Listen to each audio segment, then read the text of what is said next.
안녕하세요. 하루 필수 말씀 충전 하필 큐티 조정환입니다.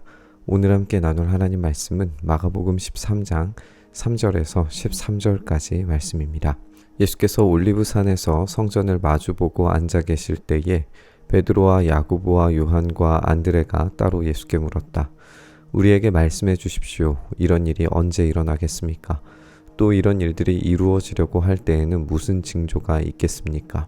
우리는 어제의 본문에서 성전이 파괴될 것에 대해서 예수님께서 예언하시는 장면을 읽었습니다. 이제 예수님은 올리브산에서 성전을 마주 보고 계시고 이 성전에 대한 심판이 일어날 마지막 시대에 대한 이야기를 계속하십니다. 베드로와 야고보, 요한과 안드레는 예수님의 핵심 제자들로서 이 예수님의 가장 은밀하고 비밀한 이야기를 공유할 만한 지위가 있는 것처럼 여겨졌지만 그들이라고 해서 최후에 어떤 일이 벌어질 것인지에 대해서 전혀 예상하지 못하고 있는 걸 보게 되죠. 구약에서 하나님의 진노의 날을 묘사하는 다양한 심판의 메시지들은 두려움을 자아내기에 충분합니다. 그렇기 때문에 이 사건, 이 성전이 무너지는 이 사건은 하나님께서 미리 말씀하신 그 종말에 대한 징조를 이제 예상해야 하는 것이고 그것을 질문함으로써 안전하게 피할 수 있는 방법을 모색하려고 했는지도 모르겠어요. 하지만 앞으로 예수님의 말씀을 통해서 밝혀지는 것은 이 제자들이 이 마지막 때에 핍박과 환난을 피할 길이 없다라는 겁니다. 그렇기 때문에 이제 제자들은 더 각오를 다잡고 마지막에 대한 이야기를 들을 수밖에 없습니다. 예수께서 그들에게 말씀하셨다. 누구에게도 속지 않도록 조심하여라. 많은 사람이 내 이름으로 와서는 내가 그리스도다 하면서 많은 사람을 속일 것이다.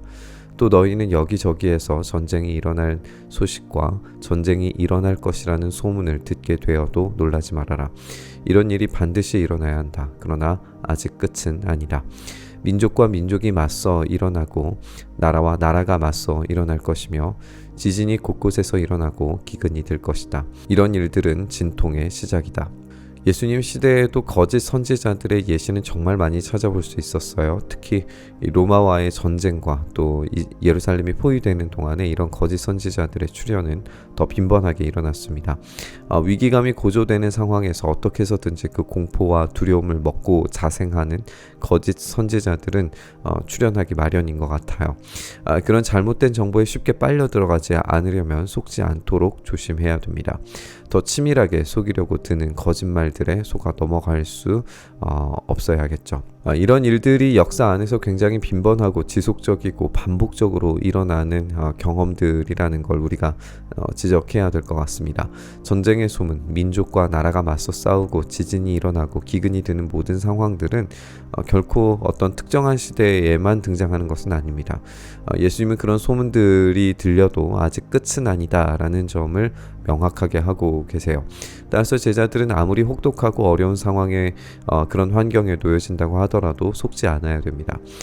현실적인 위기와 공포는 우리의 시야를 좁게 만들어서 사고가 불가능하게 만들므로써 이 거짓 예언자들에게 속아 넘어갈 수밖에 없게 되겠죠.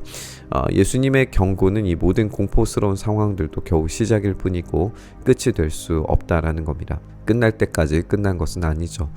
끝이 올 때까지 최선을 다해서 증인의 삶을 살아내야 됩니다.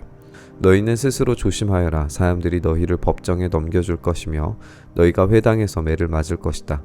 또 너희는 나 때문에 총독들과 임금들 앞에 서게 되고 그들에게 증언할 것이다.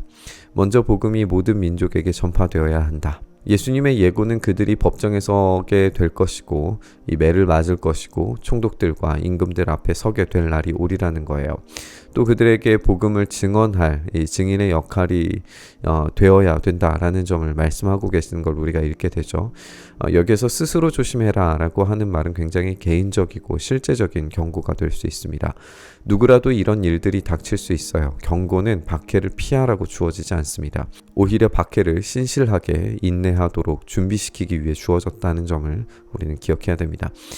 우리가 10절의 말씀이 종말적 사건이 되어서 복음을 모든 민족에게 민족에게 전파함으로써 예수님의 재림을 앞당길 수 있다라고 잘못 생각하는 여러 단체의 이야기들을 들을 수 있는데요. 몇 가지의 문제점만을 좀 지적을 하면 첫 번째로 인간적인 노력으로 하나님의 계획을 앞당길 수 있다라고 생각하는 것은 하나님의 권한을 넘어서는 월권이라는 겁니다. 두 번째는 우리가 이 구절 어디에서도 민족에 대한 개념을 찾아볼 수 없다는 거예요. 누가 민족을 구성하는지 또 민족의 정의는 무엇인지 이 본문 자체에서 알 수가 없습니다. 세 번째는 어떤 단계에서 특정한 민족에게 복음이 전해졌다라고 판단할 수 있는지 알 수 없다는 거예요.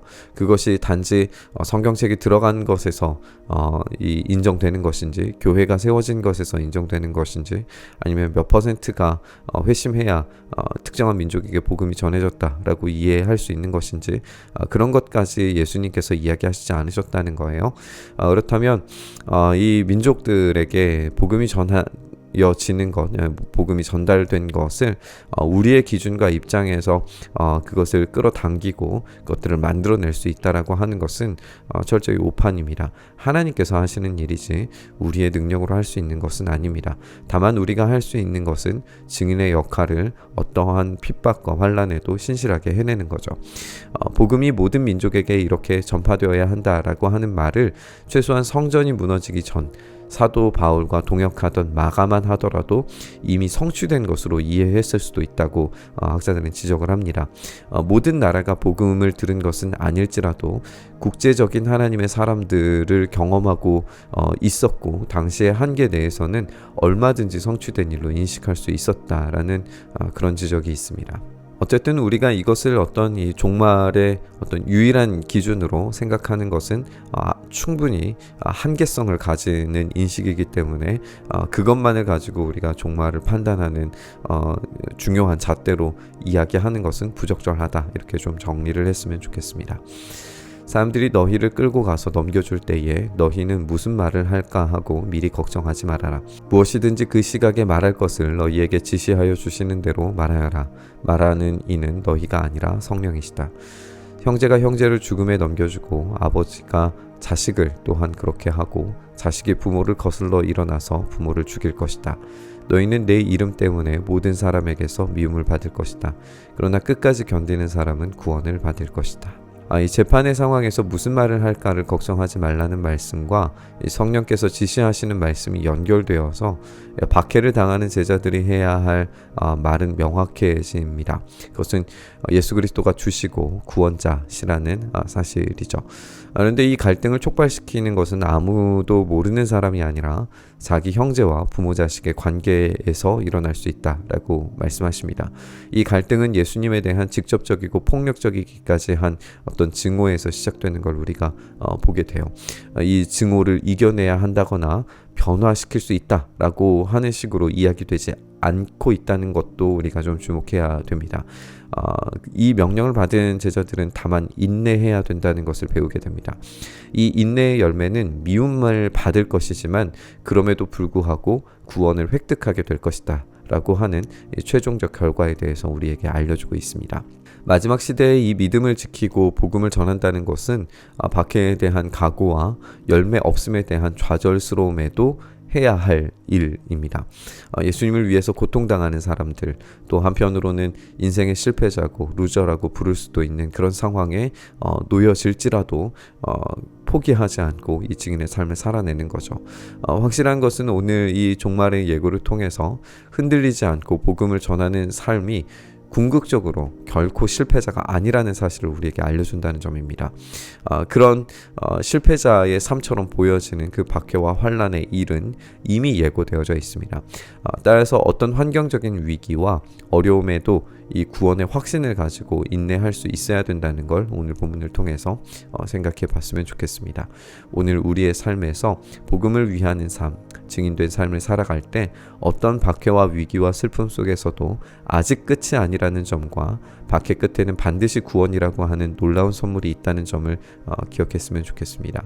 오늘 그 구원에 대한 확신을 가지고 인내함으로 주님 오실 날을 기다리길 바라며 우리 묵상의 자리로 나아가시죠. 주님, 오늘도 우리가 그 신실하게 증인의 삶 살아갈 수 있도록 우리의 삶과 우리의 언어들과 우리의 삶의 메시지가 그렇게 온전히 전달될 수 있도록 우리를 사용하시고 우리를 붙들어 주시옵소서. 그렇게 우리 가운데 일하시며 우리 가운데 그 복음의 삶, 그 구원의 놀라운 영광을 맞이할 때까지, 우리가 끝낼 때까지 끝난 게 아님을 붙잡으면서 인내의 삶 온전히 살아갈 수 있도록 오늘 우리에게 힘주시고 능력 주시옵소서. 그렇게 일하여 주시길 간절히 바라고 소망하며 우리 주님 예수님 이름으로 기도드리옵나이다. 아멘.